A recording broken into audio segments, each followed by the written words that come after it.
Fergus is a traction engine who works at the cement works with pride. On spare occasions, you can often find him on maintenance of trains on the branch line and along the main line, much to the annoyance of everyone. One particular day, Fergus and the maintenance crew were on Edward's branch line for a mandatory inspection and repair. While the engines didn't mind this, it was Fergus who they had a problem with. Do it right! He would say at anything he disapproved of. One afternoon, Pacific was at Edward's yard shunting some coaches into a siding to be ready for an evening service. As he was shunting, he ended up getting distracted. Afternoon, Rebecca. I'll be with you in a... Oh, snap! With a bang and a crash, Pacific had pushed one of the coaches into the turntable well. Crumbs. He replied. Pacific was glad to see the breakdown train, but he wasn't glad to see... If you youngins learned to do things right, I would be able to get back to work. I beg your pardon? This never would have happened if I was left in charge. In fact, this whole branch line is filled with major situation and infractions. It's undignified. Do it right, the cement works way. And with that, the little blue traction engine left, leaving Pacific in a foul mood for the rest of the day. Who does that traction engine think he is? Said Pacific that night in the sheds. Going off about how this branch line is placed with numerous infractions. If you ask me, I think he's lost his smokestack. That's be Fergus for you. Darn traction engine made us bob behind at the docks. Told Cranky to move counterclockwise as it would be quote-unquote safer. Not to mention he's not even just going after us engines. He just went after my crew a half an hour ago, telling the guard what to do with the passenger services. Not to mention me telling Bill and Ben to make sure every single rock was clean at the clay pit. I think it's time we teach Fergus a lesson. But how? Well, you could always try an old-fashioned wager.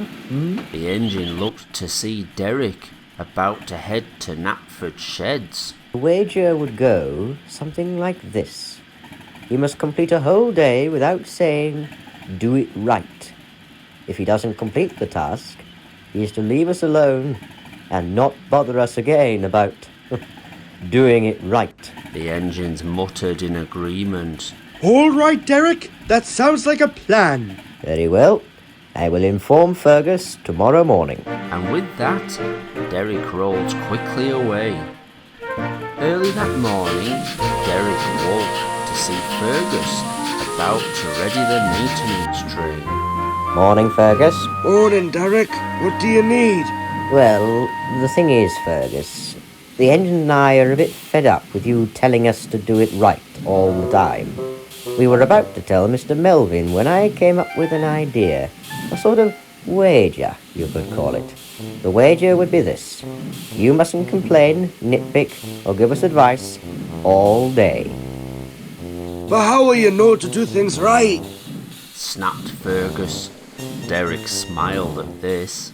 Well, if you're saying you can't handle the bet...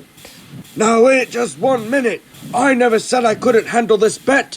You know what? You and your friends are on. And with that, Fergus left. Oh, he's not going to last 5 minutes.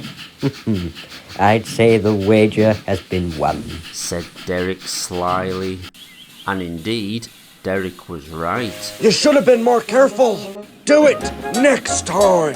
However, all this was coming a bit too much for the blue traction, and every time his boiler pressure would shoot up like a rocket, which concerned his driver.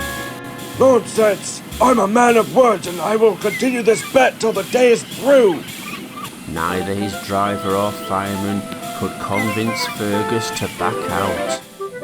Later that evening, as Fergus was getting ready to leave, his driver was talking with one of the workers who was coupling up the train.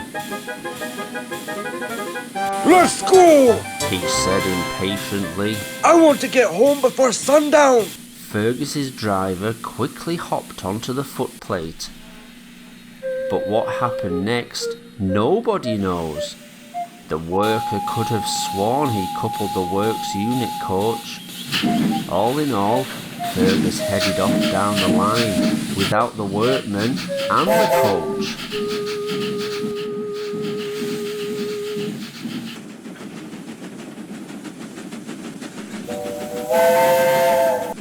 This train seems so light.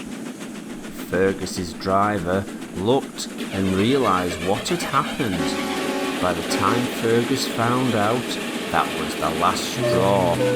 He was so mad that right there and then his steam pressure shot up to the point that he burst his safety valve. Steam hissed everywhere. Oh, that's torn it. Meanwhile, at the shed, Pacific and the others were talking to each other when Edward came in, looking cross. Whose idea was it to place a bet on Fergus? He said sternly. I'm afraid that would be us, Edward. Come with me. When they arrived, they saw his driver and fireman cooling down Fergus. I am very disappointed in all of you, especially you, Derek. I should hope so, Edward.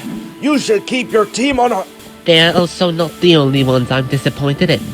You, of all engines, should know that I run my branch line in tip-top shape, Fergus. And to hear you say that what my team is doing is not the right way is very hurtful. Fergus looked down at his buffers. Deep down, he knew he had upset Edward.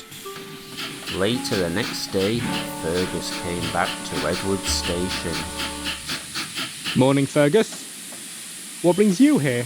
I've come to say I'm sorry to you all. My method may be a little unorthodox, but I realise not every place needs to do it right, especially Edward's branch line. Can you ever find it in your heart to forgive me? Pacific pondered for a moment. Of course I can. He said, Besides, I think that would be the right thing to do. and Fergus couldn't help but laugh.